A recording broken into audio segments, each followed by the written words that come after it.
100-এর 100 দোয়া কবুল হবে ইনশাআল্লাহ। ইনশাআল্লাহ, ইনশাআল্লাহ।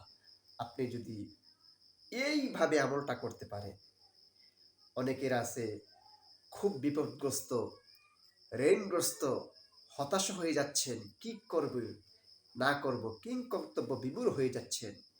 আপনি হতাশা না হয়ে রব্বে কারিমের দরবারে পূর্ণ আস্থা রেখে, ভরসা রেখে আপনি এইভাবে আমলটা করতে পারেন।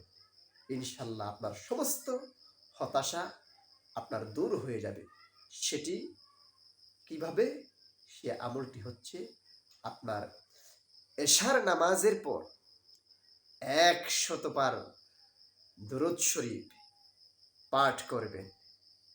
100 বার দরুদ শরীফ শেষ হয়ে গেলে আপনি 499 বার লা হাওলা ওয়ালা কুওয়াতা ইল্লা বিল্লাহ, বাস এতটুক পর্যন্ত আপনি এই দোয়াটি পাঠ করবেন।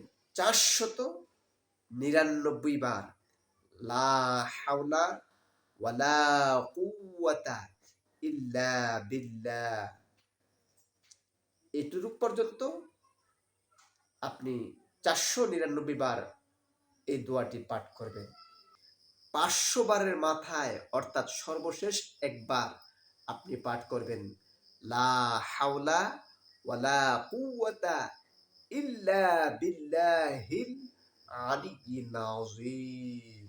আমি আবারও বলছি, 499 বার শুধু পড়বেন লা হাওলা ওয়ালা কুওয়াতা ইল্লা বিল্লাহ, আর শুধু একবার পাঠ করেন অর্থাৎ 500 বারের মাথায় আপনি পাঠ করবেন লা হাওলা ওয়ালা কুওয়াতা ইল্লা বিল্লাহিল আলিয়্যিল আযীম।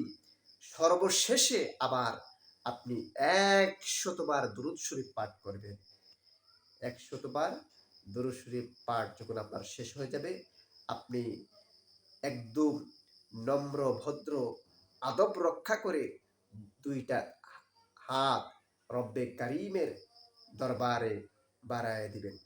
রব্বে কারিমের দরবারে চোখের পানি ছেড়ে আপনি আপনার মনের ঐকান্তিক কামনা বাসনা, ইচ্ছা আকাঙ্ক্ষা আপনি রব্বে কারিমের দরবারে চান।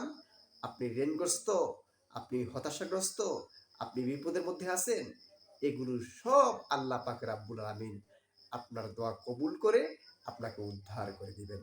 যাদের মনের আশা পূরণ হয় না, দোয়া কবুল হয় না, আপনারা এই আমলটা করে দেখতে পারেন। ইনশাআল্লাহ আপনার দোয়া কবুল হবে।